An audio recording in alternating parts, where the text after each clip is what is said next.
Lemon leaf creation தயாரிப்பில் நீலம் productions, Pa Ranjith வழங்கும் அசோக் செல்வன், சாந்தனு நடிக்கும் ப்ளூ ஸ்டார் ஜனவரி 25 முதல் திரையரங்குகளில்.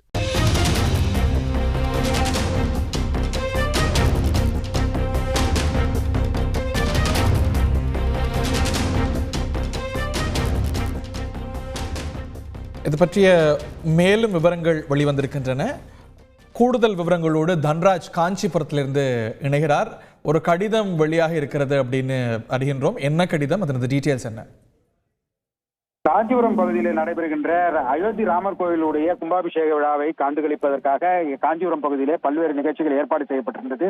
இந்த நிலையிலே தனியார் அமைப்பின் சார்பில் அந்த காஞ்சிபுரம் இருக்கின்ற தனியார் இடத்துல இந்த எல்இடி திரை அமைத்து பொதுமக்கள் காணக்கூடிய வகையில ஏற்பாடு செய்யப்பட்டிருந்த நிலையில அந்த காஞ்சிபுரத்திற்கு வருகின்ற மத்திய நிதி அமைச்சருக்கு பாதுகாப்பு மட்டுமே வழங்க வேண்டும், தாங்கள் இந்த எல்இடி திரைகள் அமைப்பதோ பதாகைகள் வைப்பதோ மாட்டோம் என்று குறித்து அந்த புகார் கோரிக்கை மனுவை காவல்துறையிடம் அளித்திருந்தார்கள்.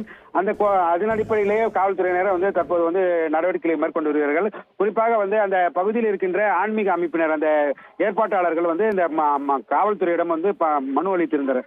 அந்த மனுவிலே கிட்டத்தட்ட அந்த அமைப்பு நடத்துகின்ற அந்த நிகழ்ச்சிக்கு அமைச்சர் வருகிறார். மத்திய அமைச்சர் 2 நாள் இங்க காஞ்சிபுரத்திற்கு பல்வேறு நிகழ்ச்சிகளை கலந்து கொள்வதாகவும் அதன் தொடர்பாக அவர் அவருக்கு தேவையான பாதுகாப்பு ஏற்பாடுகளை வழங்க வேண்டும், எல்இடி திரை அமைப்பதோ அந்த நிகழ்ச்சியை நேரடியாக ஒளிபரப்பு செய்வதோ எந்த விதமான நிகழ்ச்சியும் நடைபெறாது என்று அவர்களே கைப்படை எழுதி அந்த காவல்துறையிடம் வழங்கியிருக்கிறார்கள். அதன்படியிலே தற்போது இந்த நிகழ்வுகள் நடைபெற்று வருகிறது. குறிப்பாக மத்திய அமைச்சர் கூட இந்த எல்இடி திரைகள் கழட்டப்பட்டு விட்டதாக தற்போது பேட்டி அளித்திருந்தார். தொடர்ந்து அந்த பகுதியில் இருக்கின்ற 500க்கும் மேற்பட்ட இடங்களில் வைக்கப்பட்டிருந்த எல்இடி திரைகள் அகற்றப்பட்டிருப்பதாக மத்திய அமைச்சர் கண்டனம் தெரிவித்து தமிழக அரசுக்கும் கண்டனம் தெரிவித்திருந்தார். இது தவிர்க்க முடியாத செயல், இது தகாத செயல் என்று சொல்லியிருந்தார்.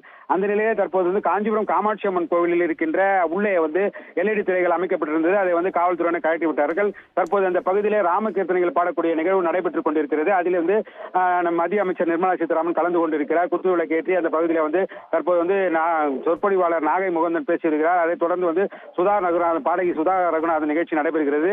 இன்று முழுவதுமே கிட்டத்தட்ட 2 மணி வரையிலே இந்த காஞ்சிபுரம் காமாட்சி அம்மன் கோவிலில் இந்த நிகழ்வுகள் நடைபெறுகிறது. ராமகீர்த்தனைகள் பாடக்கூடிய நிகழ்வு நடைபெற்றுக் கொண்டிருக்கிறது.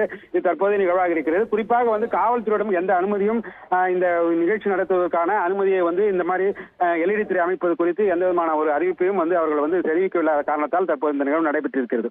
நன்றி தன்ராஜ். லெமன் லீஃப் கிரியேஷன் தயாரிப்பில் நீலம் புரொடக்ஷன்ஸ், பாரஞ்சித் வழங்கும் அசோக் செல்வன், சாந்தனு நடிக்கும் ப்ளூ ஸ்டார் ஜனவரி 25 முதல் திரையரங்குகளில்.